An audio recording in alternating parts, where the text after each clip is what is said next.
programa de posgrado en Desarrollo Sostenible. Es un placer presentar el día de hoy al politólogo Adrián Moreira Muñoz, quien es asesor del Despacho Ministerial de Planificación y Política Económica de Costa Rica, y además, hoy en representación de la Secretaría Técnica de los ODS en Costa Rica, nos presentará el segundo informe voluntario sobre los ODS en Costa Rica en el 2020. Entonces, le voy a ceder la palabra a Adrián y agradecerle muchísimo por la presentación del día de hoy y su disponibilidad para presentarnos el tema. Bien, Inés, muchas gracias por la oportunidad del posgrado propiamente para poder compartir un poco cómo fue que hicimos el informe voluntario, tanto en el proceso como sus hallazgos. Tal vez voy a hacer brevemente un repaso de cuál ha sido el proceso de implementación de los ODS en Costa Rica, cómo se estableció. Tenemos que para el año 2015, en septiembre, justamente 25 de septiembre, en este mes celebramos el aniversario, se lanza con 193 países suscribiendo la Agenda 2030 y los Objetivos de Desarrollo Sostenible. Es importante diferenciar entre los Objetivos de Desarrollo Sostenible y la Agenda, en el sentido que a veces nos concentramos demasiado en los objetivos y la agenda va mucho más allá de eso. Por ejemplo, están los objetivos más los medios de implementación y hace una mención a financiamiento, entre otras materias.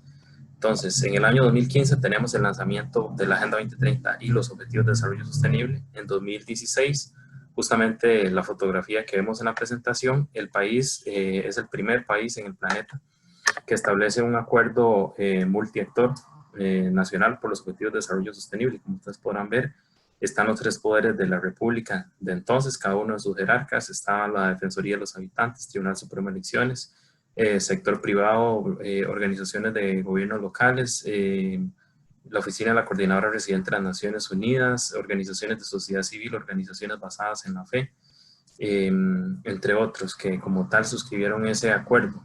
Ahora, pasamos al año 2017 y tenemos varios hitos. El primero de ellos es que cómo hacemos para que ese pacto no pase o pase a ser más que un símbolo y que un acuerdo entre partes, una propuesta de implementación. Justamente en febrero del año 2017 se establece la gobernanza para los Objetivos de Desarrollo Sostenible, que es la imagen que ahí pueden ver ustedes, donde hay un consejo de alto nivel, donde está el presidente de la República, la ministra de Planificación, el canciller, la ministra de Ambiente y el ministro de Desarrollo Humano e Inclusión Social, y tiene, como ustedes verán, la caja azul, el comité consultivo. ¿Quién es el comité consultivo? El comité consultivo son todas aquellas personas que suscribieron el Pacto Nacional por los ODS, que pasan a ser un cuerpo, digamos, asesor para la implementación del proceso. La Secretaría Técnica, que recae propiamente en nosotros, Mideplan, Ministerio de Planificación Nacional y Política Económica, junto con el INEC, que funge como un órgano asesor estadístico. Y también tenemos el Comité Técnico de los ODS, que son enlaces institucionales que tenemos, grupos de trabajo que hemos armado según dependiendo cada uno de los temas. Y de esa manera es como tenemos un poco la participación de los distintos sectores, ¿verdad? Ministerios, sector descentralizado, academia, entre otros. Entonces, ese fue uno de los hitos en 2017, al igual que los indicadores nacionales. Es decir, tomamos los indicadores de los ODS o el INEC propiamente en colaboración con nosotros y vimos cuáles indicadores correspondían a cada uno de ellos. Es decir, si vamos a hablar de la pobreza 1.1, ¿cómo lo vamos a medir? Por índice de pobreza multidimensional, por línea de pobreza, ese tipo, digamos, de discusiones. Y lanzamos los indicadores que se han venido actualizando, pero ya detallaré sobre eso. También en el año 2017 hicimos los puntos de entrada, que son esos tres que pueden ver ahí, que son combate a la pobreza, producción y consumo sostenible y ciudades sostenibles e infraestructura resiliente. Los puntos de entrada vienen a ser justamente como un planteamiento mediante el cual estructurar los distintos objetivos de desarrollo sostenible y tratar de generar convergencias. Para ustedes será más que claro que tendemos a fragmentar en lo social, en lo económico o en lo ambiental, o tendemos a fragmentar dependiendo en lo que nos desempeñemos, ¿verdad? Si nuestro trabajo se centra, por ejemplo, en población que es infantil en condición de pobreza, tal vez descuidemos su relación con otros objetivos de desarrollo sostenible, etc. Entonces, un poco es como esa confluencia, que a su vez son como puntos de prioridad nacionales. Y también el primer informe nacional voluntario. Este primer informe, un detalle importante es que surgió antes que tuviéramos los indicadores nacionales, entonces es un enfoque mucho más cualitativo, pero ahí está el enlace en el cual lo pueden visitar.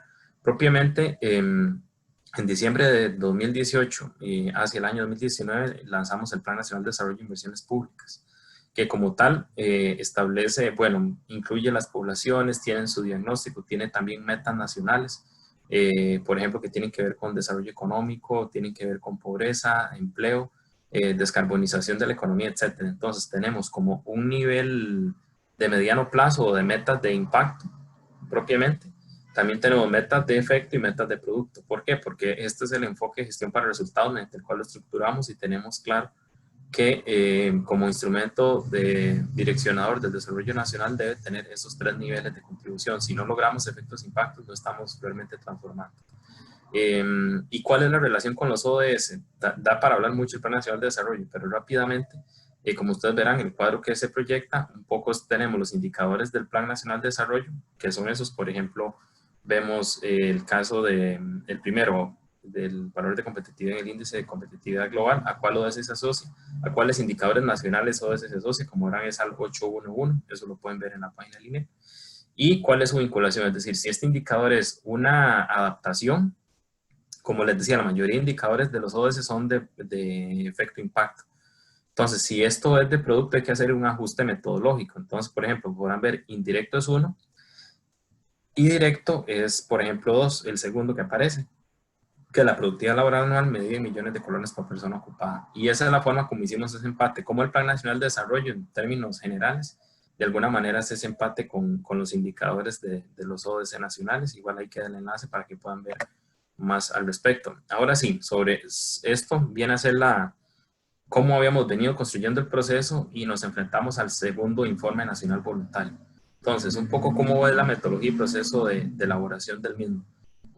Como tal, el secretario general de las Naciones Unidas da unos lineamientos que viene a ser como el esquema mediante el cual estructuramos el informe nacional voluntario. Teniendo esos lineamientos, nos abocamos, nosotros como Secretaría Técnica, con el apoyo del INEC y los actores reunidos en el comité consultivo que ya detallamos, ¿verdad? Organizaciones de sociedad civil, los otros poderes de la República, la academia, etcétera. Nos abocamos al proceso, que en marzo y abril tuvimos como reuniones preparatorias. En eso se viene pues la situación sanitaria que permanece al día de hoy. Entonces desarrollamos una encuesta en línea para recepción de insumos. En junio hicimos una devolución de un primer borrador para revisión de las partes, un poco, ¿verdad? Bajo la lógica de poder establecer realmente que fuera un informe país más que un informe de gobierno y que realmente los actores que contribuyeron se sientan representados. Y para entregarlo el 12 de junio, que era la fecha límite, y tener ese espacio de realimentación. Se hizo mediante reuniones del comité consultivo, así como reuniones de trabajo específicas, un poco, ¿verdad? Adaptándonos para que cada actor cada actor representado se sienta lo más cómodo posible, aportando a partir de los espacios que genere conveniente. Había algunos que ya han desarrollado sus propios procesos, otros no, entonces vamos a generar con eso. Bien, el informe nos revela, voy a ir abordando más o menos sobre los capítulos de ellos y podríamos ahondar según interés. Los mecanismos de apropiación, ya teníamos el Pacto Nacional, teníamos la estructura de gobernanza y los puntos de entrada que les mencioné.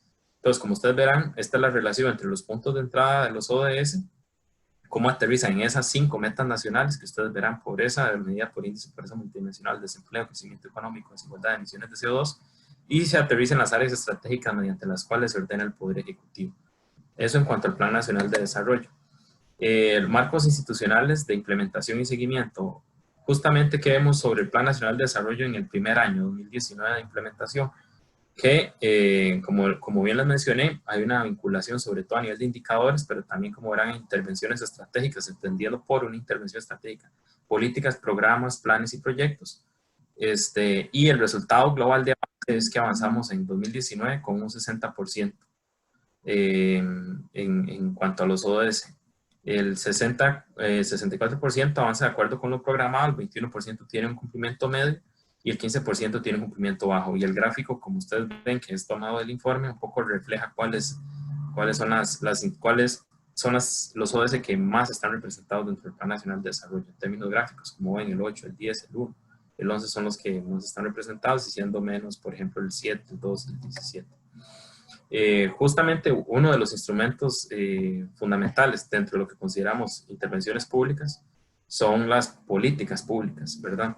Entonces, como podrán ver en el cuadro, ahí aparecen todas las políticas que de alguna manera han sido asesoradas por Mideplan. Entonces, nosotros tenemos ahí un doble rol. Por un lado, un acompañamiento técnico, pero el otro, ver que contribuyan a los objetivos de desarrollo sostenible. Y hemos dado ese asesoramiento en más de 20 políticas públicas, según lo que detallamos para el informe. Propiamente, y que es un aspecto medular, si vamos a hablar en una discusión de un espacio académico como es este, dentro del marco institucional de implementación, también tenemos la acción climática. Ahí ahondamos un poco en la Política Nacional de Adaptación al Cambio Climático, que es un instrumento fundamental y que viene a ser de alguna manera la base para los esfuerzos mucho más recientes. Precisamente vimos lo de las CNDC, las contribuciones nacionalmente determinadas, que resultan muy importantes para todo esto y que nos permiten dar las bases para otros marcos. Por ejemplo, el Plan Nacional de Descarbonización, que es reciente y que vemos que tiene un componente importante en distintos aspectos, tales como agricultura y ganadería sostenible, y sobre todo en la reconversión del parque de transporte en general, público y privado, a la utilización de energías renovables, porque es el mayor contaminante, o el mayor emisor, perdón, de emisiones de CO2, y por eso se ha priorizado este sector. Y también el marco Sendai para la gestión de riesgos, que como ustedes comprenderán, tuvo una importancia sumamente relevante en un país multiamenaza, y donde uno de nuestros puntos de entrada es justamente comunidades sostenibles e infraestructuras resilientes. Somos un país multiamenaza, tenemos que tener una gestión de riesgos adecuada, y la CNE, la Comisión Nacional de Emergencias, es el punto focal en esto. Entonces, un poco cómo hacemos ese empate en la agenda y la gestión de riesgos. También para que podríamos ahondar, ¿verdad?, según mi interés. Justamente la parte de poblaciones. La Agenda 2030, y sobre todo a nivel de Naciones Unidas, se ahonda mucho en decir no dejar a nadie atrás. Es como el lema, pero un poco cómo se come eso. Podría sonarnos un poco como político, ¿verdad?, en el sentido de tal vez no tener mucho contenido, pero la manera como es resuelto para incluirlo es identificar claramente las poblaciones.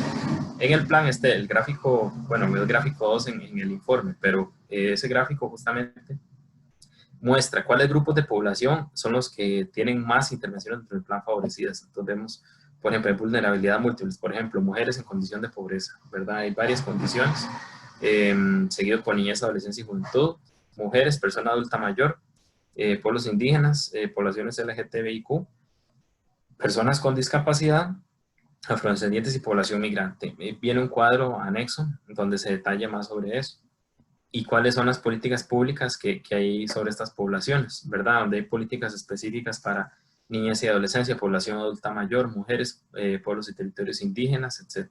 Y las poblaciones que ahí se describen. Entonces, un poco vemos cómo dentro del Plan Nacional de Desarrollo podemos empezar a ver esas poblaciones, cómo le está llegando o no la política, por ejemplo, a las mujeres, a la persona adulta mayor, cuántas han sido beneficiadas.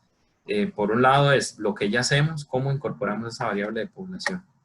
El Consenso de Montevideo. El Consenso de Montevideo sobre Población y Desarrollo es la propuesta de CEPAL para América Latina de la Conferencia sobre Población y Desarrollo del Cairo en 1994, que básicamente el consenso se estructura mediante varios capítulos dirigidos a distintas poblaciones, así como a la propuesta regional para implementarlo. Entonces, por ejemplo, hay capítulos específicos para mujeres, población migrante, pueblos indígenas, personas afrodescendientes, mujer, persona adulta mayor, entre otros.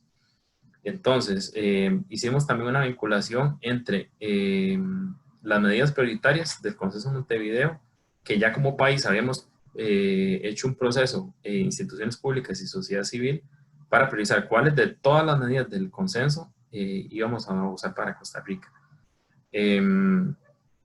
Y a su vez, los indicadores que ya teníamos para Consenso de Montevideo, hicimos un empate con indicadores ODS, de manera que cuando estemos hablando de ODS también podemos ver ese componente poblacional y llevar como un doble seguimiento a a los dos procesos, que la OCDE llama de alguna manera coherencia política, ¿verdad? ¿Cómo hacemos para que entendamos de manera más integrada distintos procesos?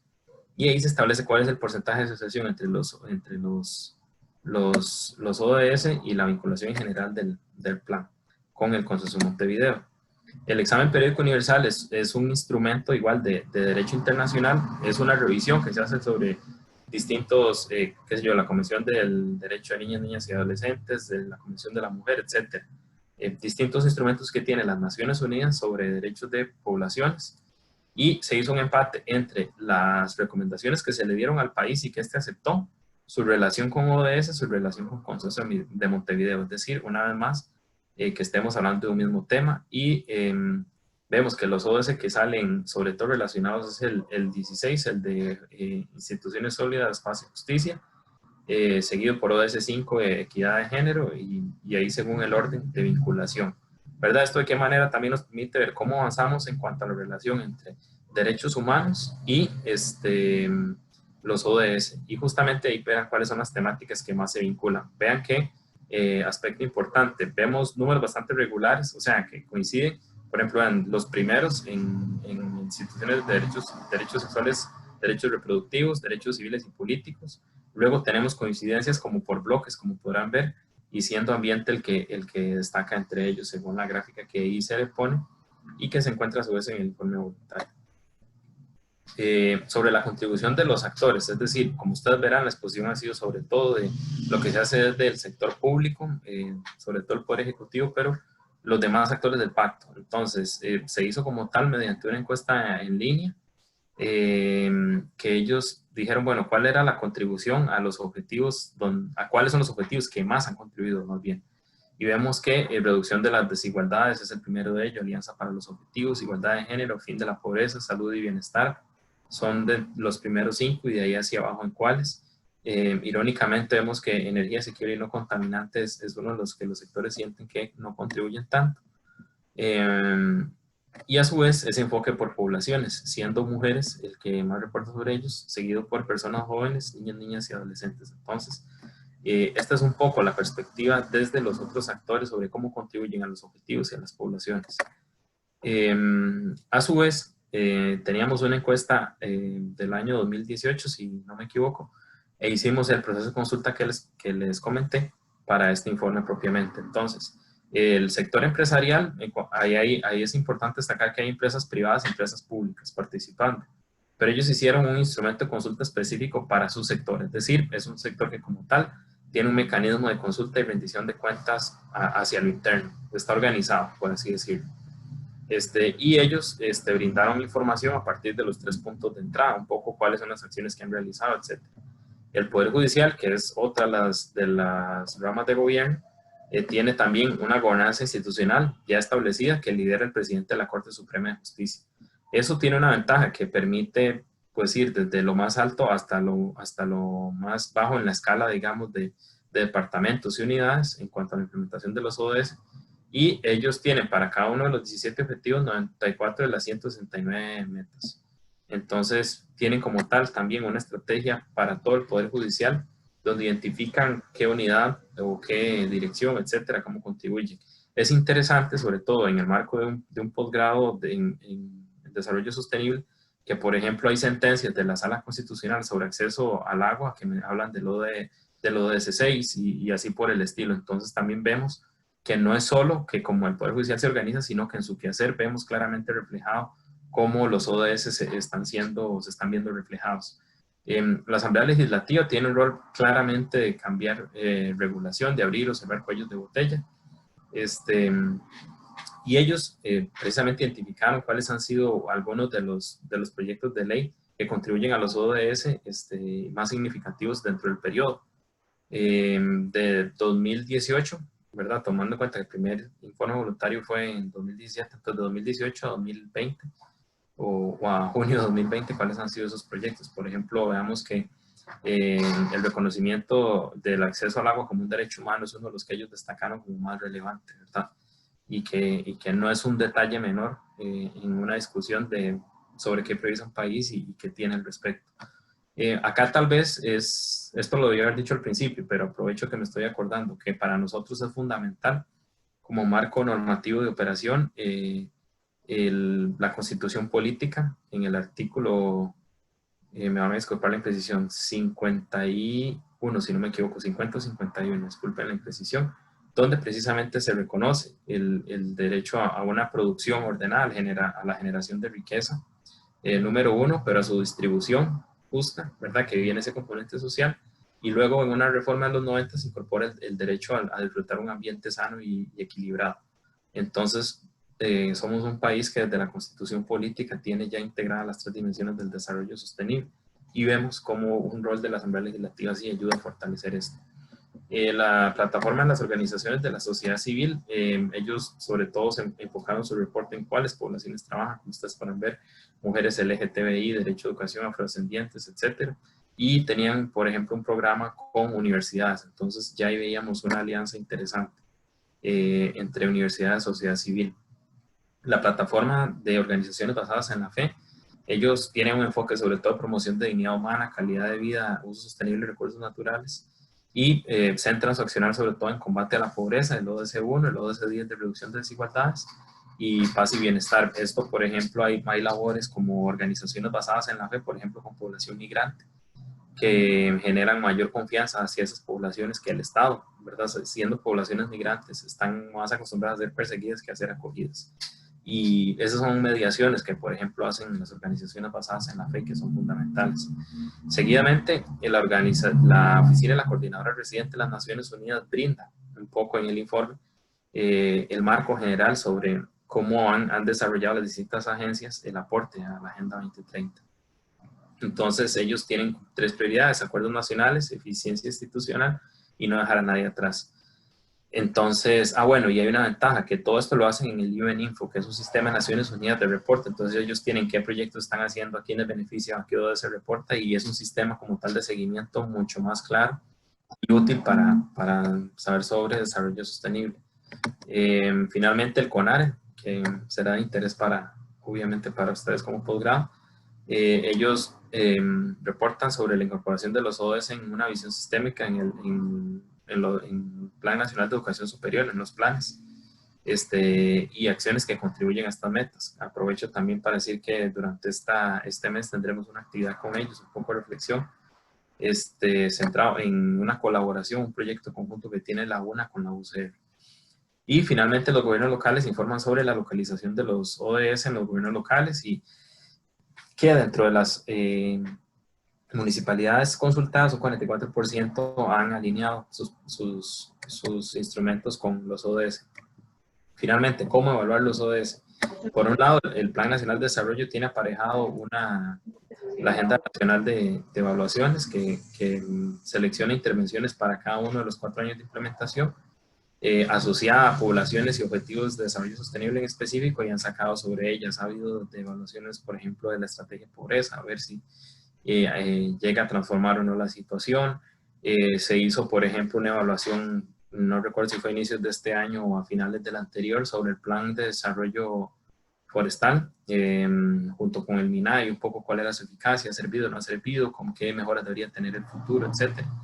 O aspectos dentro de lo más social, por ejemplo, se hizo con la caja la evaluación del programa de vacunación para el control del virus de papiloma humano, que como sabrán, niñas libres de virus de papiloma humano son mujeres libres de cáncer de cervix en el futuro. Entonces, un poco, esa es la tónica de la Agenda Nacional de Evaluaciones. También Costa Rica ha sido un hub en evaluación, gracias a la cooperación alemana para otros países, en un proyecto de fortalecimiento de capacidades de evaluación, donde han participado organizaciones de la sociedad civil, la Asamblea Legislativa, el Poder Ejecutivo, y esto ha sido un aliado clave también en la academia. Dentro del sistema de estudios de posgrado hay un familiar de ustedes que es el posgrado olvido el nombre exacto, pero es en evaluación con don Olman Villarreal. Entonces ellos han sido también como el enlace con la Universidad Alemana, que es parte de esta cooperación.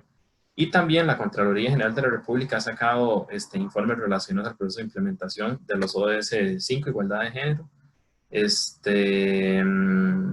3, salud y bienestar, 7, energía asequible y no contaminante, y 2, hambre cero. Entonces ellos han generado disposiciones específicas y es una manera como de generar auditoría también en este tema. Hay desafíos estructurales como país. Uno de ellos es el ingreso de Costa Rica a la OCDE. Vemos avances. Ahí viene un anexo en el informe sobre algunos proyectos que contribuyen de alguna manera a incorporar ese enfoque de sostenibilidad en materia de pesca, en materia de protección al ambiente, etcétera, ¿verdad? Sea como sea, es cumplir estándares internacionales. También tenemos dinámicas transnacionales que creo que tenemos marcos nacionales para responder a problemas nacionales, pero tenemos cambio climático que no respeta fronteras, tenemos riesgos que no respetan fronteras, tenemos fenómenos migratorios que igual van más allá de las fronteras. Entonces claramente es un llamado a que tenemos que superar un poco esa lógica de fronteras y empezar a ver estas dinámicas transnacionales. Hay otro aspecto, por ejemplo, de los territorios fronterizos. Hay un informe que habíamos elaborado en Mideplan que se señala a raíz de situaciones en territorios fronterizos que tienen particularidades muy importantes, ¿verdad? Desde el caso de la minería en la frontera norte hasta dinámicas propias entre los pueblos fronterizos. La estrategia de crecimiento económico, que era una respuesta justamente a cómo generar un mayor crecimiento económico ante un espacio fiscal cada vez más estrecho y ante condiciones estructurales que como tal dificultan la generación de propuestas en términos económicos por todas las limitantes que el Estado como tal viene enfrentando. Y a su vez la atención a impactos de la COVID-19, en cómo se había sido la respuesta y todo, al menos hasta el mes de junio, que fue cuando presentamos el reporte. En inversiones públicas, tomamos los proyectos inscritos ante el Mideplan de Inversiones Públicas y cuáles se asocie con los ODS, entendiendo la inversión como una manera de dinamizar y de generar precisamente cómo acelerar la implementación. Y ahí vienen los promedios, el promedio de montos de inversión en millones de colones por cada uno de los objetivos y cuáles son los objetivos que más proyectos han tenido. Entonces ahí queda para poder ver con mayor detalle. Igual el informe es más claro sobre eso. La cooperación internacional, aquí hay un aspecto importante, que Costa Rica tiene un rol dual, es decir, Costa Rica da y recibe cooperación. Entonces, como verán en la figura 26, el ODS3, Acción por el Clima, es donde más proyectos de cooperación se han dado. Entonces, el ODS3 es el que sale más favorecido, ahí viene la contrapartida nacional, o sea, en el sentido que como país siempre al recibir cooperación, damos una contrapartida, damos algo en respuesta a ese donante, sea capacidad técnica, sea algún tipo de los gastos, etc. Aquí vemos mucha cooperación en el ODS3, que no está mal, pero también de alguna manera nos llama la atención a que hay otras necesidades país que de pronto no están siendo cubiertas, ¿verdad? Si vemos cuáles ODS necesitan mayor atención, no necesariamente se ven respondidos con mayor cooperación. También aquí hay un aspecto que Costa Rica es un país de renta media alta, entonces nos ven como una especie de país de cara a ser rico por algunos indicadores, por ejemplo el PIB per cápita, y eso consideramos que es una visión muy simplista. Tomar el PIB y dividirlo entre la cantidad de sus habitantes refleja poco sobre la condición de desarrollo. Además, vean que es una perspectiva estrictamente económica, el PIB. Hay otras herramientas, por ejemplo, por sus siglas en inglés es SST o SSD, que en su traducción al español es Apoyo Total al Desarrollo Sostenible. Es una herramienta en la que Costa Rica está participando. Es un instrumento que ha desarrollado un grupo de trabajo en el marco de la OCDE y que está siendo presentado a las Naciones Unidas, esperando pueda ser acogido entre los indicadores de los ODS, que un poco busca ver otros aspectos innovadores, por ejemplo, la contribución de un país con su conservación. Es decir, cuánto aporta, por ejemplo, Costa Rica con la conservación hacia el mundo.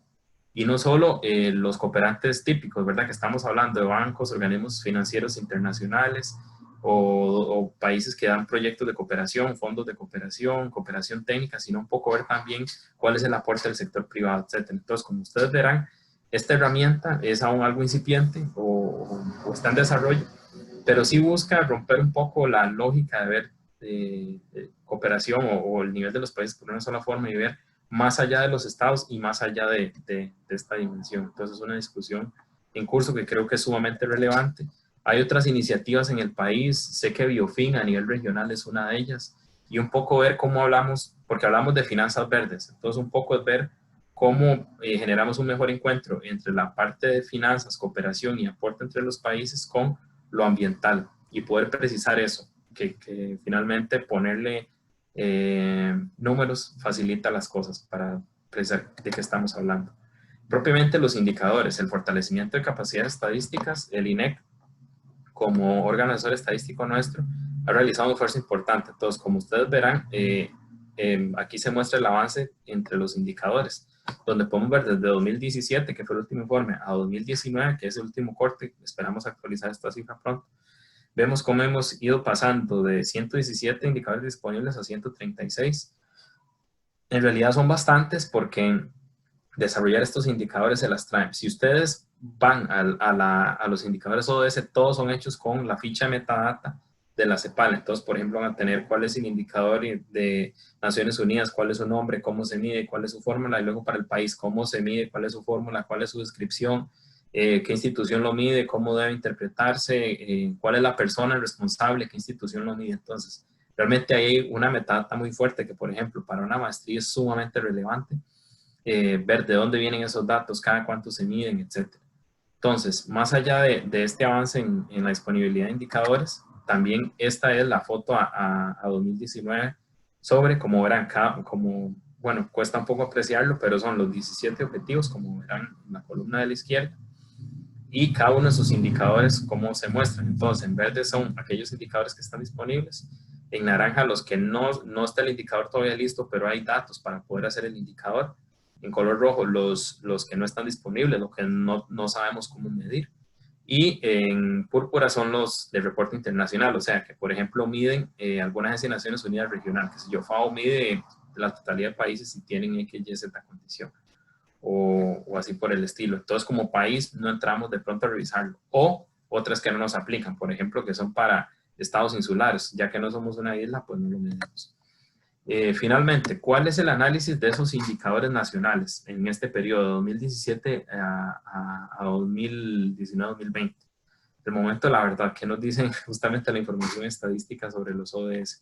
Entonces, de alrededor de 102 indicadores disponibles, el 58% de ellos vemos que tienen un avance positivo, lo cual nos alegra mucho como país, pero vemos también que un 42% tiene una tendencia no favorable, o sea, en el sentido que o permanece igual o es negativo. Entonces, ahí en el gráfico pueden ver un poco cuál es el avance agregado. Vemos, por ejemplo, el ODS 1, 2 positivos todos, vemos algunos rezagos importantes, por ejemplo, en el 10 o en otros. Entonces, vemos que el 1, 2, 12, 13 y 15 tienen un avance importante, mientras que 16, que tiene que ver con justicia, 8 con trabajo decente, 6 con almacenamiento y 11 con ciudades sostenibles son los que muestran peores resultados. En sí, sobre el proceso, ¿qué lecciones aprendidas nos deja el informe? El informe vemos que es tanto la información que tiene como el proceso, ¿verdad? Es un proceso de consultar actores, etcétera, y nos traen eso.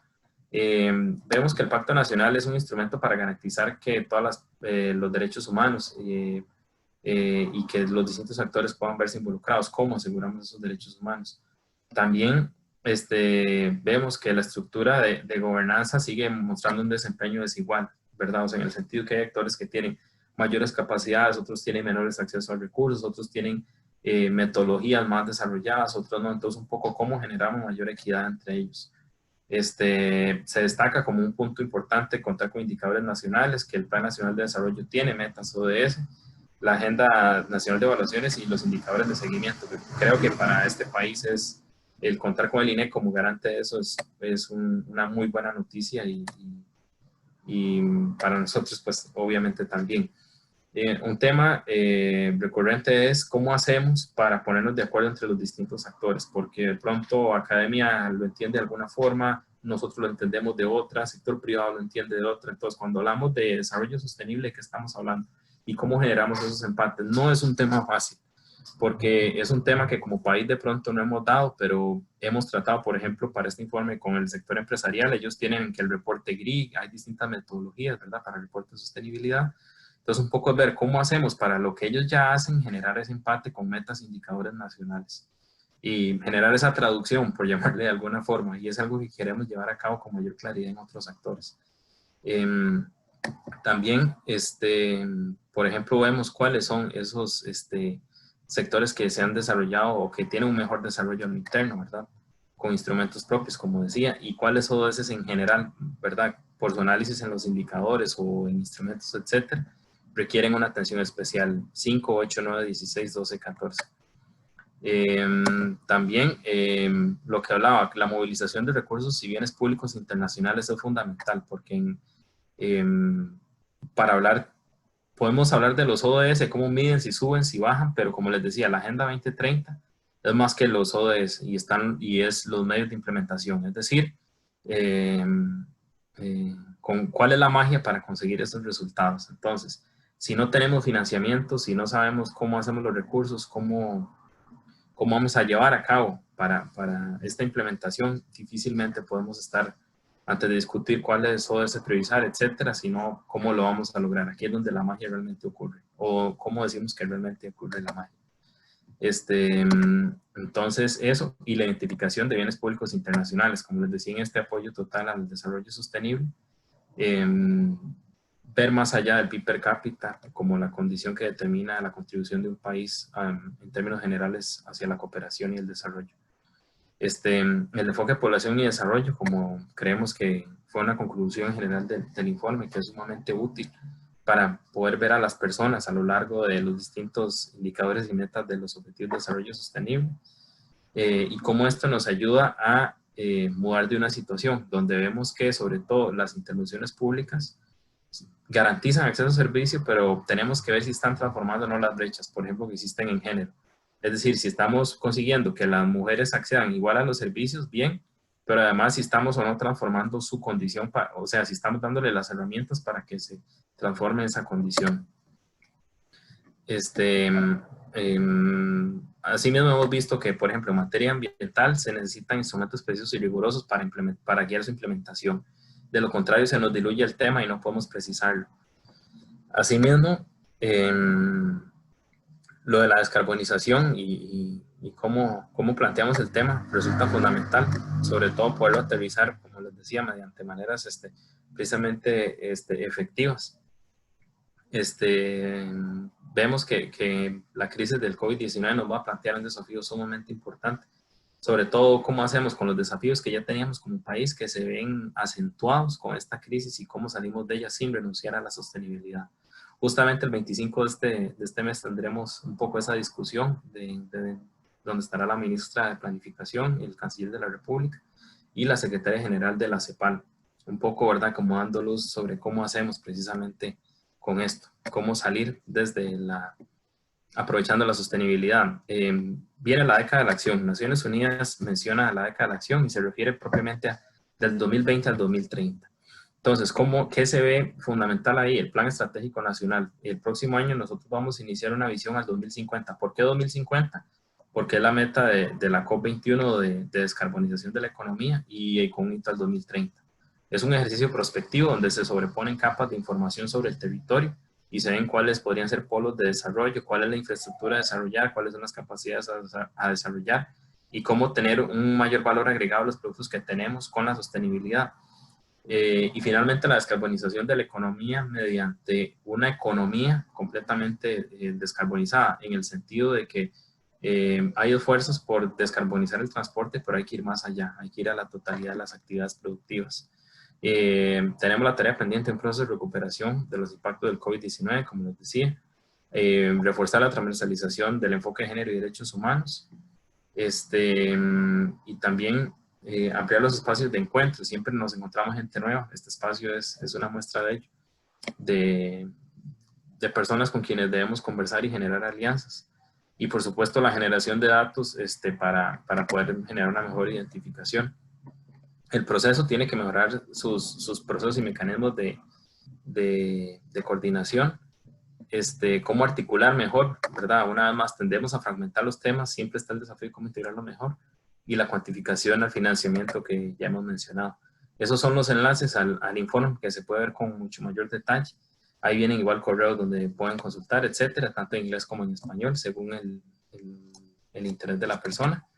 Y esto es así a grandes rasgos, cómo ha sido la presentación del informe, cuál es el cómo fue el proceso, cuáles son sus principales hallazgos, y eso sería todo de mi parte.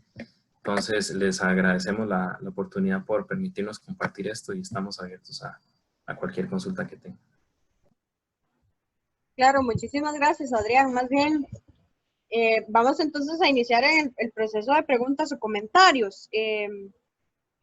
Quería consultarle respecto, porque veo que este informe va muy de la mano, igual que la Secretaría y la Comisión, va muy de la mano con el Plan Nacional de Desarrollo de Inversiones Públicas. Me gustaría que más o menos así, muy rápidamente, nos comentes qué es y quién lo realiza, si lo realiza el mismo Mideplan.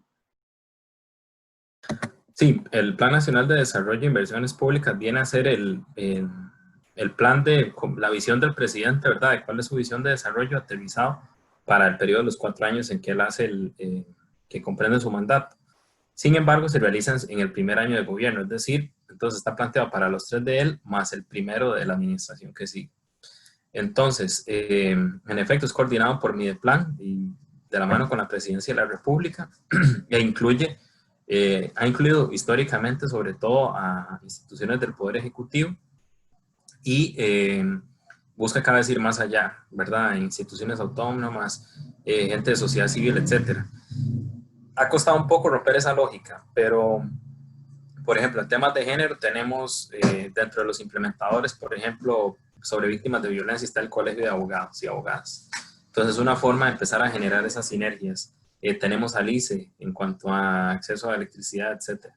Pero viene a ser una hoja de ruta, diríamos, de mediano plazo, para cuáles son esas prioridades, cómo se van a llevar a cabo, qué institución es responsable y qué efectos e impactos queremos tener. Como les mencioné, hay 5 metas nacionales que están ahí establecidas, ¿verdad?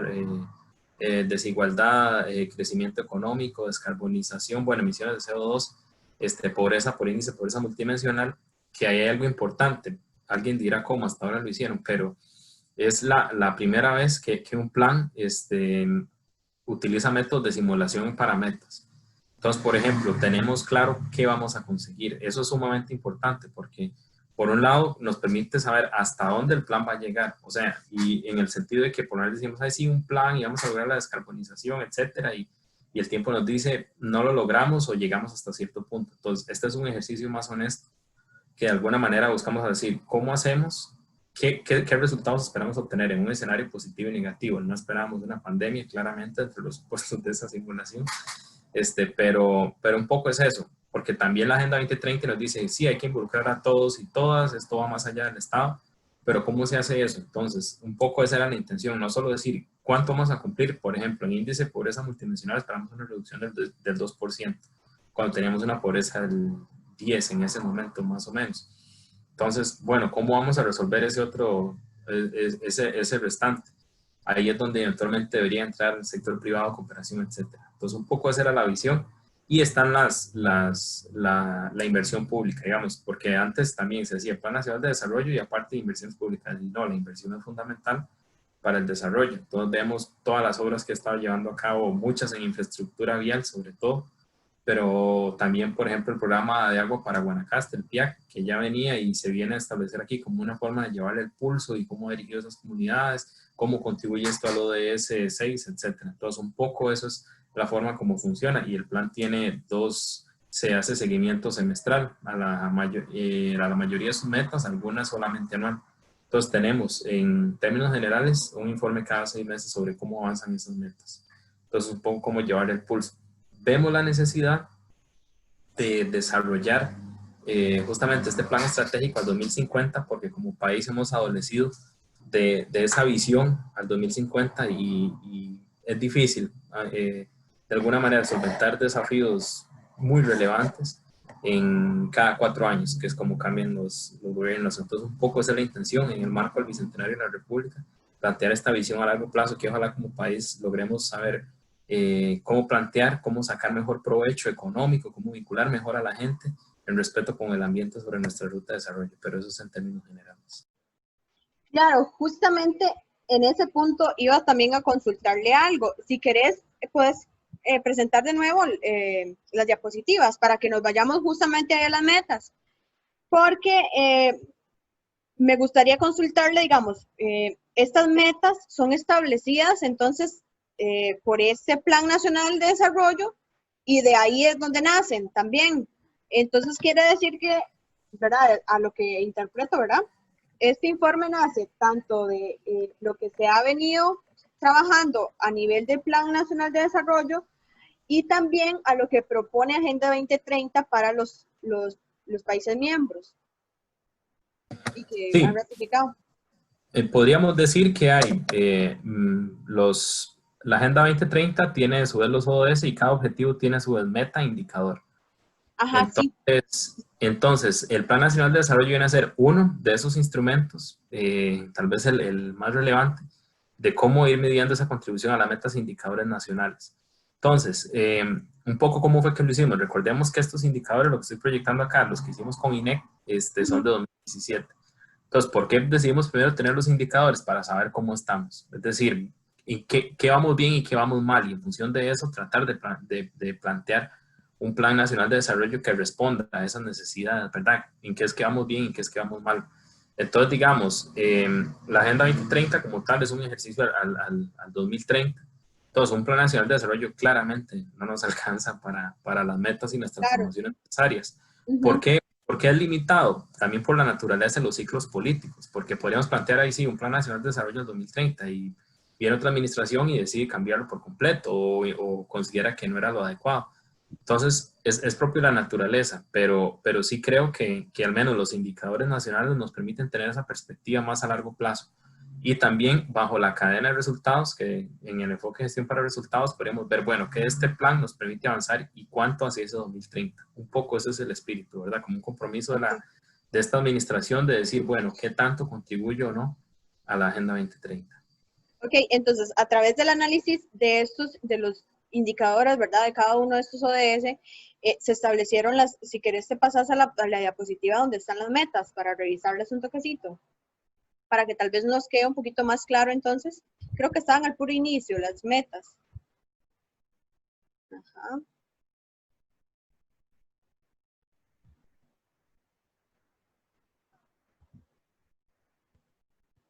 Ok, ahí exactamente. Entonces tenemos que entonces se estará basando en pobreza, en desempleo, crecimiento económico, desigualdad y emisiones de CO2.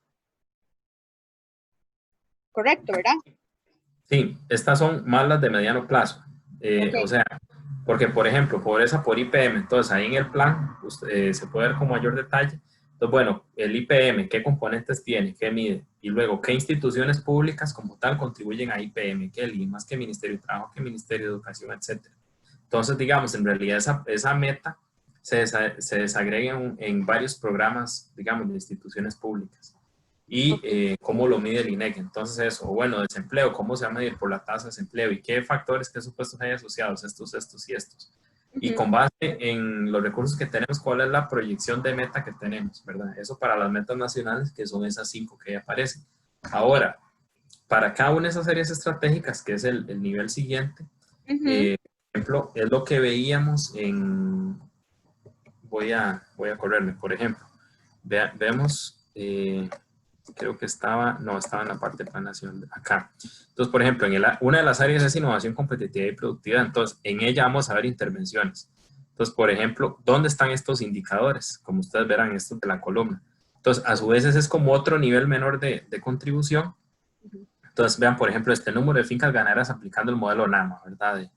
De mitigación de emisiones. Entonces, esta es una intervención que como tal tiene un nivel de contribución hacia el ODS 9 que tiene que ver con las emisiones de CO2, están relacionados con el indicador ODS 1 y vean que es indirecto, es decir, probablemente llega a nivel de producto, no llega realmente a generar un efecto, un impacto.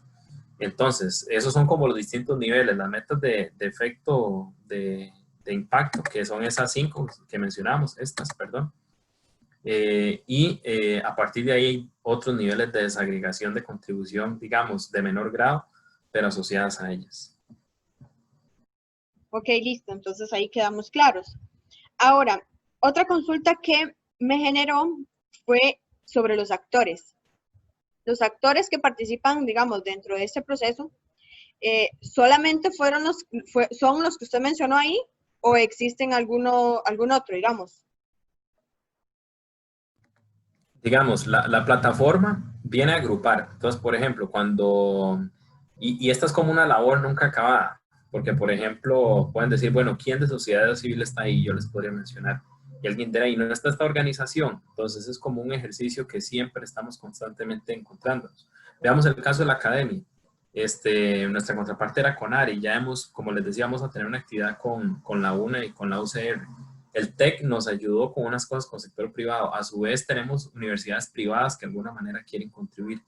Entonces, como que es una labor constante. Ahora, ¿quiénes van a estar? ¿Cuántos van a estar? ¿Quiénes van a ser? Nosotros eso como que lo confiamos en el coordinador de cada sector. Por ejemplo, en el sector de universidades públicas va a ser el CONARE como punto de enlace nuestro. Eso por varias razones, porque cada quien conoce mejor su sector antes que estar plan bien tratando de entender cómo será la mejor manera de medir, por ejemplo, la contribución de las universidades públicas. Y segundo, porque también respetamos ese espacio, es decir, que como tal, con área en representación de universidades públicas pueda gestionar mejor cómo entenderse con el proceso nacional.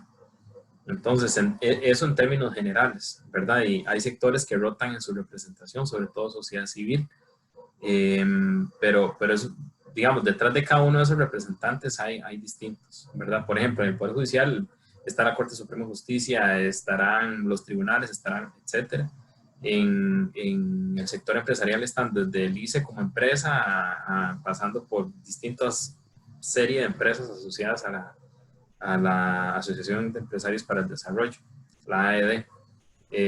Y también en el caso nuestro, las instituciones del Poder Ejecutivo, varias, ¿verdad? Entonces, ahí la lista se hace cada vez más grande y es como un esfuerzo constante un poco de ver quiénes son esas organizaciones, pero sí tratamos de canalizarlo a través de esas personas representantes, como para respetarle su forma de organizarse y a su vez como que ellos saben cómo entenderse con sus agremiados, digamos. Claro, sí. De hecho, por ahí va porque, pues me parece muy interesante, ¿verdad? Que desde sus inicios siempre se concibió tres dimensiones o tres sectores, ¿verdad? El social, el ambiental y el económico.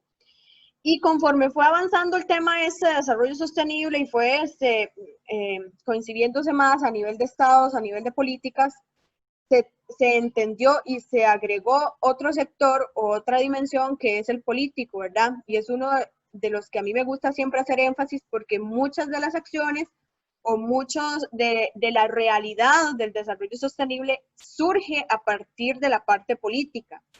A veces si no tenemos esa gestión política y esa articulación política, no logramos o no podemos encaminarnos hacia un desarrollo sostenible como país, inclusive a nivel de región. Entonces me parece muy interesante ver el aporte principalmente desde los órganos políticos que tiene el país, ¿verdad? Si quieres lo pasas la presentación a donde están los actores. Porque, y como usted lo ha mencionado, digamos, el aporte ha venido siendo importante desde la parte de legislación, desde la parte de articulación, creación de políticas, y me pareció también muy interesante la parte de los proyectos, de cómo también la cantidad de proyectos incide en cuánto se está aportando a X objetivo.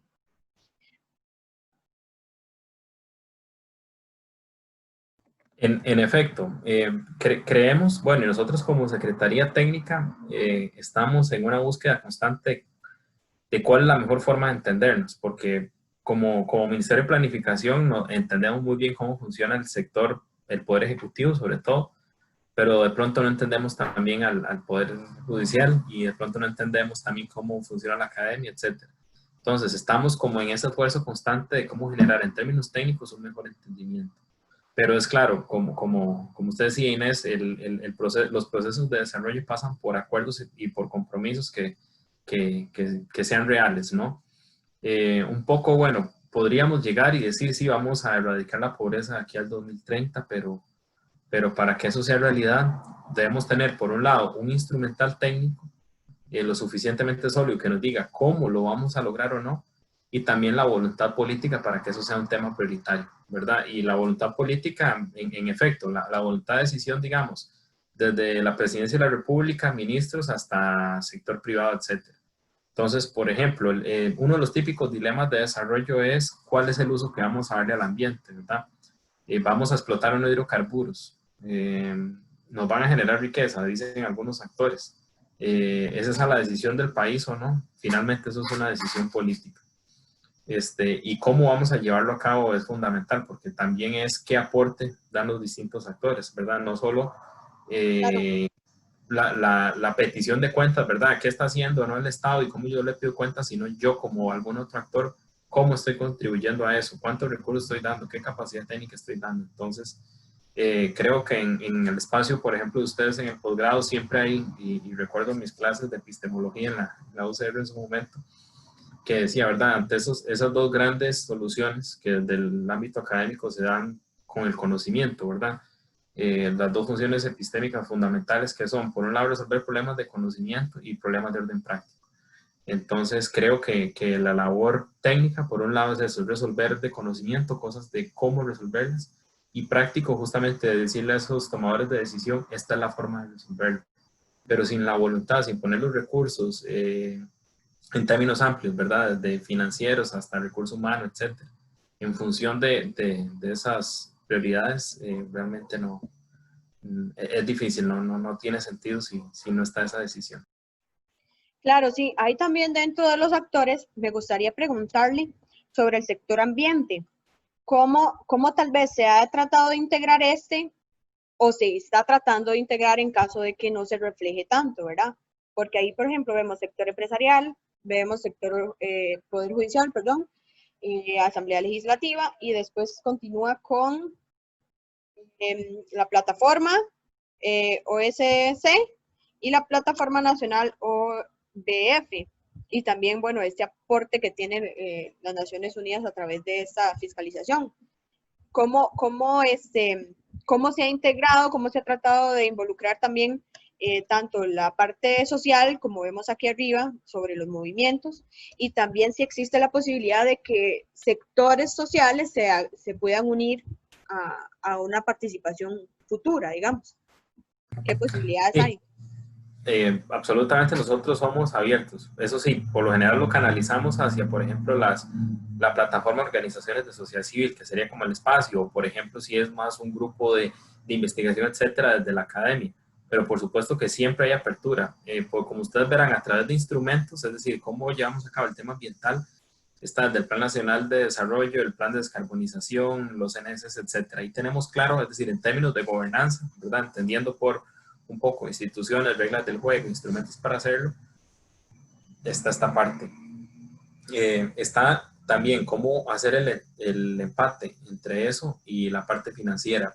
Entonces, por ejemplo, hay desde organizaciones de sociedad civil que trabajan con, por ejemplo, créditos en términos, en proyectos sostenibles. Está por un lado también con Naciones Unidas, cómo hacemos para hacer el marco nacional, ¿verdad?, de finanzas verdes, cómo hacemos para que logremos ese empate de que veamos una mejor relación entre la parte financiera y la ambiental. Y propiamente la parte, como usted bien hablaba, de movimientos, etcétera, que es más desde la plataforma de sociedad civil. Eso también depende de la sociedad. ¿Por qué? Porque cuando hablamos de sociedad civil estamos hablando de una agrupación de muchos actores. Y entonces eso hace que las prioridades de alguna manera surjan de esos acuerdos. Entonces, por ejemplo, si puede que sociedad civil tenga de un pronto a otro un enfoque más hacia, qué sé yo, temas, no sé, voy a inventar, hacia personas afrodescendientes, después mude más hacia lo ambiental, etcétera. Eso creo que dependerá también de la dinámica de cómo ellos se ordenen. Pero sí, la idea es cada vez sumar más partes. Justamente si ustedes toman el primer informe voluntario y este segundo, se ve con mucha mayor claridad cómo los distintos actores ven cómo participan. Y sí, al menos en términos de participación de movimientos sociales y demás, tenemos un enfoque más hacia poblaciones, más hacia lo social, de pronto económico. Lo ambiental no es tan claro, pero creo que es parte del proceso cómo se organizan y por supuesto que nosotros felices de que así se pueda hacer y entre más gente se sume creo que es mejor porque nos obliga de alguna manera a generar acuerdos y estar revisando lo que ya teníamos justamente en ese proceso de mejora continua que debe ser la discusión del desarrollo. Claro, sí. También otra consulta, pero ya yéndonos más hacia la parte de resultados, me parece ahí en algunas de las estadísticas que presentaste sobre el papel o los resultados que se obtuvieron del papel o la participación de la mujer. Entonces, si querés, tal vez adelantas ahí la presentación y podemos tal vez ver en una de las estadísticas que usted presentaba. Tal vez acá, aunque ahí en ODS 5 y parte en el 16 de temas de género. Sí. Atrás igual tenemos más. Sí, me gustaría ir. Sí, adelante, perdón. Sí, justamente el tema de género, una vez más, y como es propio de la materia del desarrollo sostenible, lo podemos ver mediante varias perspectivas. Entonces, una es propiamente en los indicadores, el ODS 5, que tiene que ver sobre todo con participación de las mujeres y violencia, también que tiene que ver con el ODS 16. Entonces, ahí estamos viendo, bueno, de si las mujeres acceden o no en igualdad a puestos de decisión, a puestos de elección pública, esa parte. Pero también es interesante, nosotros hicimos un estudio en el marco de una de las auditorías que hizo la Contraloría entre el Mideplan y el INAMO. Entonces vimos distintos aspectos. Ese creo que nos permite andar un poco mejor en lo de género. Entonces, había resultados como les decía, tomamos todo el Plan Nacional de Desarrollo y lo filtramos por 3 categorías. ¿Cuáles le dan acceso a servicios? ¿Verdad? Como que generan esa igualdad en acceso. ¿Cuáles son que buscan transformar las condiciones? Por ejemplo, el acceso de mujeres a las carreras STEM, ¿verdad? Que tiene que ver con ciencias, tecnología, entre otras, que justamente son las que tienen mejor salida de mercado, etc. Y como tal, las que revierten esas brechas. Es decir, ¿cómo hacemos para que las mujeres propiamente ya alcancen ese tipo de condiciones? Y bueno, las que rompen esas brechas son las que menos hay. Entonces eso nos llama la atención de que tenemos que diseñar más eso. Veíamos aspectos como que, por ejemplo, según una encuesta que se hizo, las mujeres tienen menor acceso al crédito. Entonces, a pesar de ser mejor paga que los hombres, ¿verdad? Entonces ya empezamos a ver aspectos estructurales propiamente hacia la mujer. Y lo junto con su pregunta anterior, no es tan clara la relación entre las mujeres y ambiente. Hay algunos aspectos en políticas que hay, sobre todo en el sector agro y el sector turismo, donde empezamos a ver un poco cuál es la relación de la mujer con el ambiente. Vemos con mayor claridad la relación de la mujer con su entorno en la ciudad, por ejemplo. Pero el ambiente nos queda debiendo. Y también hay un aspecto que no andamos en él, pero en la parte de población y desarrollo está. Somos un país que para 2000, el Centro Centroamericano de Población, por cierto, la Universidad de Costa Rica, estiman, creo que es para entre 2032 y 2035, agotaremos el bono demográfico. Es decir, vamos a ser una sociedad envejecida. Y esto nos plantea un montón de detalles, como quienes somos más jóvenes decimos que no vamos a tener pensión, de cómo vamos a financiar el seguro social, ese tipo de interrogantes. Pero hay algo que es el llamado bono de género, por ejemplo, y podemos verlo desde una perspectiva meramente económica o de garantía de derechos.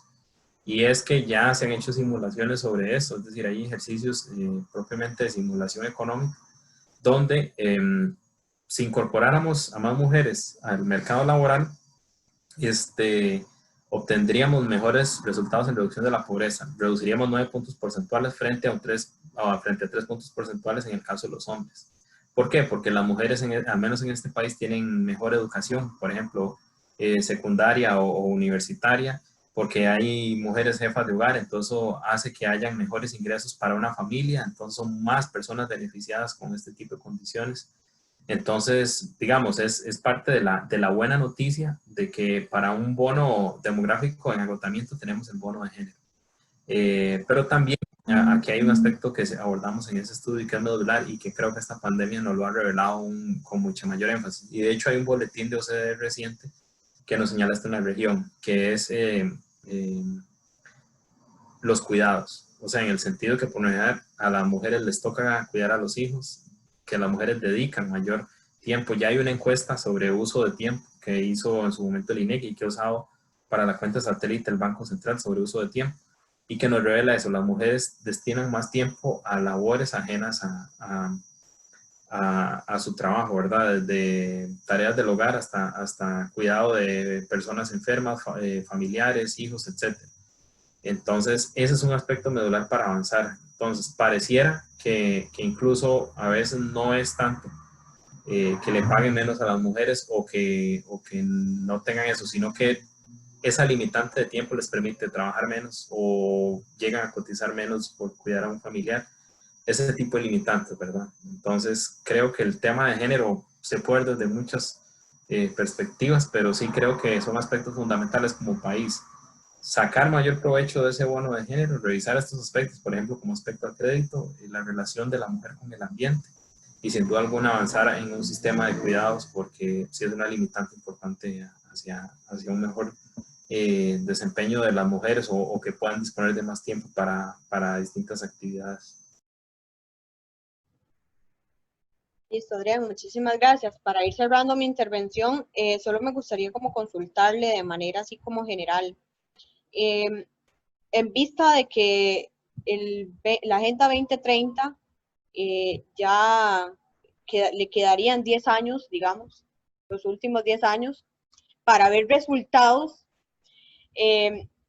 Y bajo estos informes que ustedes han realizado, ¿cómo ve usted la situación a nivel general de la implementación de los ODS y de su adopción a nivel de país? Hay ciertos ejercicios y simulaciones internacionales que han hecho algunos organismos, sobre todo a indicadores regionales, es decir, serían los que aparecen en acá, es decir, los del reporte internacional, que han dicho, bueno, estimamos que estos no se van a cumplir al 2030 a nivel mundial, esto sí. Pero yo diría que su pregunta es bastante difícil por varias razones. La primera de ellas es que como región ya traíamos rezagos en temas importantes. Y lo segundo es que todavía no hemos terminado de ver cómo afectan. CEPAL ha hecho algunos cálculos, pero realmente como país no tenemos tan claro cuál es la afectación de esta crisis en términos sanitarios, en términos económicos, etcétera, a la totalidad de la agenda. Sabemos, digamos, en lo personal, decir fin de la pobreza al 2030, yo creo que es una meta demasiado ambiciosa, aún antes de la crisis. Hay aspectos positivos, como que esta crisis a su vez revela que hay una discusión nacional pendiente en cuanto a seguridad alimentaria, por ejemplo, que es fundamental para el ODS 2, y sobre todo un país como el nuestro que tiene un fuerte componente agrícola, tal vez no tan alto como fue en su momento histórico, pero sí es una reflexión necesaria. Yo creo que aún lamentablemente hay gran incertidumbre de cómo llevar a cabo esto y sobre todo por la tentación a renunciar a la sostenibilidad como una opción. Como le decía, alguien perfectamente puede decir mañana, aquí hay que hacer minería y explotación de hidrocarburos porque hay que salir de esta crisis. Y es perfectamente una opción. ¿Cómo nos va a afectar eso en materia ambiental? Yo creo que es más que claro que va a ser de muy profunda manera. Y a su vez otro tipo de exclusiones múltiples. Por ejemplo, si decimos lo que hablamos ahora de cuidados de las mujeres y si no pueden trabajar y lo que esto afecta a su salud, con reducción de ingresos por jornadas, en fin, como vemos, es una situación realmente complicada. Yo creo que queremos, y es un poco la reflexión de la actividad que vamos a desarrollar el 25, es el 25 de este mes con CEPAL y demás, es un poco ver eso, ¿verdad? Un poco cómo diríamos en buen tico, cómo pinta la cosa de aquí a futuro y cuáles son esas mayores afectaciones que vemos. Yo creo que hay una tentación a renunciar a la sostenibilidad, pero yo creo que parte es, la crisis nos viene a exacerbar problemas que ya teníamos, pero a su vez nos viene a reafirmar la necesidad, por ejemplo, de discutir esto, finanzas verdes, cómo hacemos realmente para posicionar mejor en el mundo el aporte que como país hacemos en materia ambiental. Y que a nivel mundial se nos reconozca y demás. Entonces, creo que a 2030 hay desafíos muy importantes. El mismo informe nos revela que no es fácil una implementación del desarrollo involucrando a todos los actores nacionales, entendernos y demás. Pero bueno, creo que en sí el avance, el tener el 2030 como un horizonte temporal, el ir generando acuerdos, el ir generando propuestas, el ir generando cada vez mejores indicadores, el que no se extrañe que nos hablemos actores, que no nos hablamos tan en el día a día. Yo creo que ya eso es parte del avance, más allá de cómo va a afectar eso a nuestros indicadores. Creo que el tiempo dirá cómo afecta eso y como bien usted lo decía, Inés, las decisiones políticas que se tomen al respecto. Entonces, creo que aún es algo incipiente, sí creo que hay objetivos que ya de por sí se veían difíciles de alcanzar y ahora se ven más, pero creo que por el momento yo trataría de aprovechar en lo que hemos avanzado y no echar para atrás en ese sentido y ver cómo sacamos mejor punta a esas oportunidades que veíamos y tratar pues de generar mayor avance en esos aspectos. Claro, sí, muy importante, Adrián, porque si quieres adelantas a la siguiente diapositiva. Por ejemplo, para dar para cerrar como este comentario, digamos, no, creo que era la anterior, donde está todos los ODS. Por ejemplo, muchas veces tendemos a decir, mira, es que tal proyecto aporta tal objetivo o tal acción aporta tal objetivo, pero si cuando nosotros nos vamos al instrumento como tal, digamos, a la Agenda 2030 y a los ODS, sus metas y sus indicadores, en muchas ocasiones nos damos cuenta que inclusive hay indicadores que no están planteados para cumplirlos, o como nación, o como comunidad, o como academia, digamos. Y más bien podríamos nosotros pensar que lo que nosotros estamos haciendo está aportando, pero en realidad tal vez ni siquiera está contemplado ahí. Entonces yo creo que también sería, creo que uno de los retos de plantearse así al 2030, tales acciones va mucho en ese planteamiento desde la base, ¿verdad? Y lo que me parece aquí importante es eso que usted rescata, digamos, que nosotros como país, como sociedad, como Estado, estamos haciendo algo. Y el estarnos presionando, eso nos está obligando a que hagamos algo, aunque sea mínimo, pero que hagamos algo, ¿verdad? Me parece también que la faltante de ambiente está desde el instrumento base, porque cuando uno revisa la Agenda 2030, en muchas de sus metas y sus indicadores no se contempla tanto el ambiente, no se contempla los ecosistemas, los recursos naturales, cómo los estamos utilizando, cómo los estamos aprovechando, si es que los estamos aprovechando, ¿verdad? Entonces, es muy importante, digamos, que desde esa base también se empiece a modificar esto para poder hacerlo un poquito tal vez más real, porque siento yo, digamos, con lo que he estudiado sobre la Agenda 2030, que también su implementación tiene como un enfoque muy antropocentrista, no está tan visto desde una visión ecológica. Entonces también, pues son errores que se van cometiendo conforme pasa el tiempo, pero que ahora, por ejemplo, con esta pandemia, pues también nos revela esa falta de cuidado en este tema. Entonces, bueno, eso era como para cerrar este comentario. No sé si tenés alguna réplica y no sé si alguno de la participante tiene algún comentario o alguna pregunta. Sí, y en eso, sobre eso que usted decía, un ejercicio rápido. Ve el objetivo 14 en la diapositiva, que tiene que ver con vida submarina. Solo un indicador es en verde, solo nos podemos medir, la mayoría son de reporte internacional y los demás no sabemos cómo medirlos o tenemos información pero no lo hemos logrado. Eso de un país que es más grande en territorio marítimo que continental. Ahora, esto más allá de, ¿qué ha hecho el INEC? ¿Por qué lo ha hecho así? O Mideplan, eso nos revela como país, ¿verdad? ¿Qué capacidad hemos dado? ¿Qué gobernanza existe? ¿Sea indicadores, sea políticas, etcétera? Para nuestros mares, ¿verdad? Entonces, eso de alguna manera nos evidencia, ¿verdad?, de cómo se ha manejado. Hay un enfoque antropocentrista, de pronto sí, ¿por qué? Porque la Agenda 2030 viene a su vez de instrumentos de derechos de Naciones Unidas que obviamente ponen a la persona en el centro.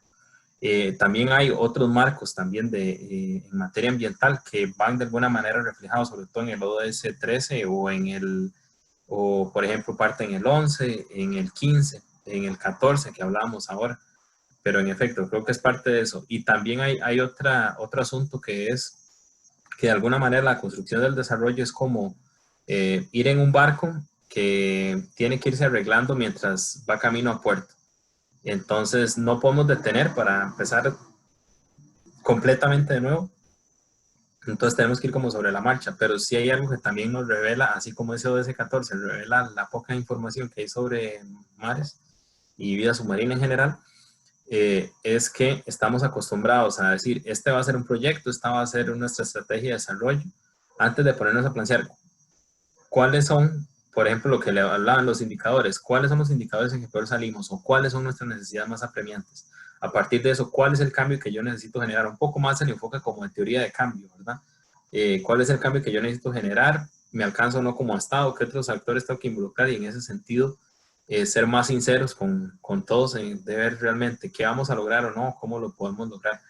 Y sí, en desarrollo sostenible siempre esas tres dimensiones de lo ambiental, lo social, lo económico, ¿verdad? Estarán en tensión y en acuerdo, dependiendo, ¿verdad? Pero creo que eso lo va dando el tenor de cómo uno vaya implementando y las decisiones. Claro, exactamente. No sé si los participantes hay alguna pregunta, pueden habilitar su micrófono o hacer la consulta o comentario por el chat.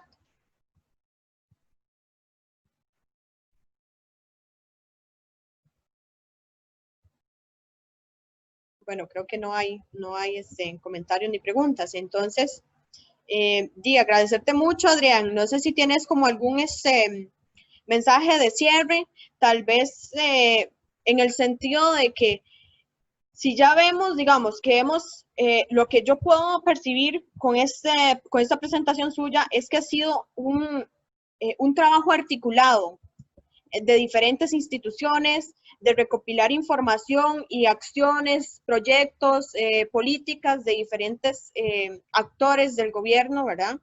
Actores institucionales, parte de la sociedad civil. Entonces es un trabajo que presenta, pues, una aproximación a la realidad de los ODS y su implementación en Costa Rica. ¿Cómo vemos esto a futuro y bajo un contexto de una pandemia que pues ha azotado a los diferentes sectores? Sí, en términos generales creo que queda por ver cómo ha sido afectado, ¿verdad? Desde organizaciones de sociedad civil que han visto cortada su actividad, el sector productivo, etc. Yo creo que justamente en el marco de esos actores, realmente entre una discusión ojalá nacional y a nivel decisorio, ¿verdad? Como bien usted decía, a nivel político, o sea, entre esos actores que deciden, se pueda ver no solo cuáles han sido sus afectaciones, sino cómo hacemos para retomar esa sostenibilidad. Es decir, que como país hemos tenido ciertos aciertos, y que en perspectiva, comparado con otros, hemos hecho algunas cosas mejores y otras han sido completamente descuidadas. Sí, insisto en el ODS 14 que hablábamos ahora. Entonces creo que es un poco ver cómo salimos mejor de esto juntos, ¿verdad?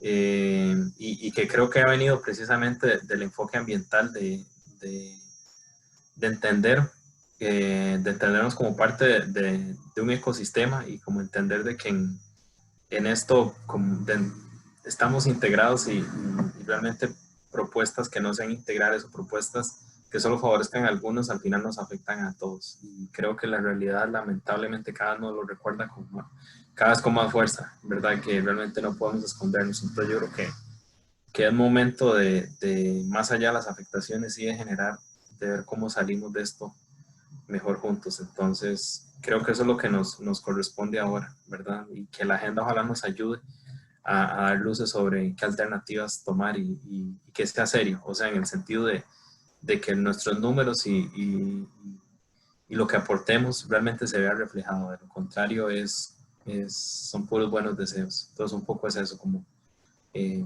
decidir en conjunto, con toda la seriedad del caso y decir cómo.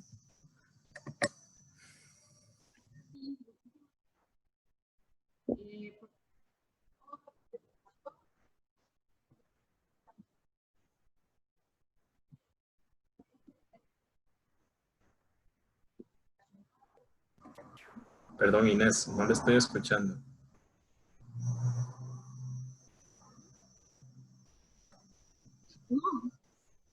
Ahora un poco más, sí.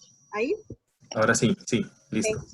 Sí, no, que agradecerte por la participación y por el tiempo que nos brindó, por presentarnos toda esta información tan importante y y tan necesaria para que nosotros como ciudadanos, como actores, como academia, participamos y también pongamos nuestro granito de arena en esta implementación de un tema tan importante y tan necesario en la actualidad.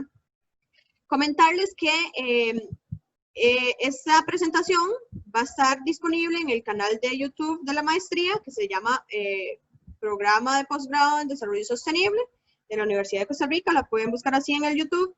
También comentarles que la próxima semana vamos a tener otro conversatorio que será sobre las reservas privadas y la sostenibilidad, que estará a cargo de la máster Margarita Arrieta desde Colombia. Fue una egresada del programa y nos presentará una de sus investigaciones.